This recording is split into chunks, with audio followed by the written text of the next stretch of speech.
See students, in this question, the figure shows a piece of pure semiconductor S in series with a variable resistor R. ठीक है, ये S आपने variable resistor के साथ लगा दिया रियोस्टेट के साथ.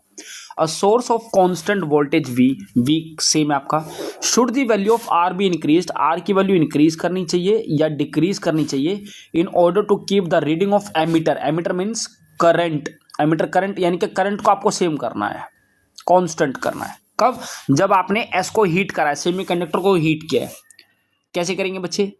करना क्या है? To keep the reading of ammeter to be constant. R को आपको क्या करना पड़ेगा बेटे? डिक्रीज करना पड़ेगा. ऐसा क्यों करना पड़ेगा आपको बताइए? नहीं, इसमें आपने हीट करा है ना, सॉरी, आर को आपको इंक्रीज करना पड़ेगा. ठीक है, क्यों? क्योंकि आपने हीट किया है. हीट करने का मतलब है आपने टेम्परेचर को इंक्रीज कर दिया.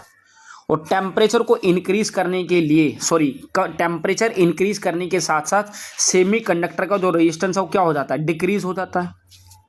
डिक्रीज होने से करंट बढ़ गया होगा. लेकिन अब करंट को आपको सेम करना है, मतलब कम करना है. अगर करंट को आपको कम करना है तो आपको रेजिस्टेंस को बढ़ाना पड़ेगा. Is it clear?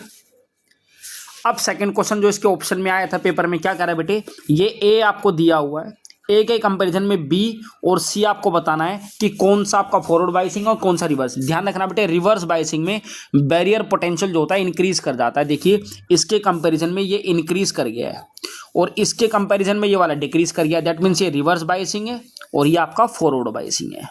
याद रहेगा?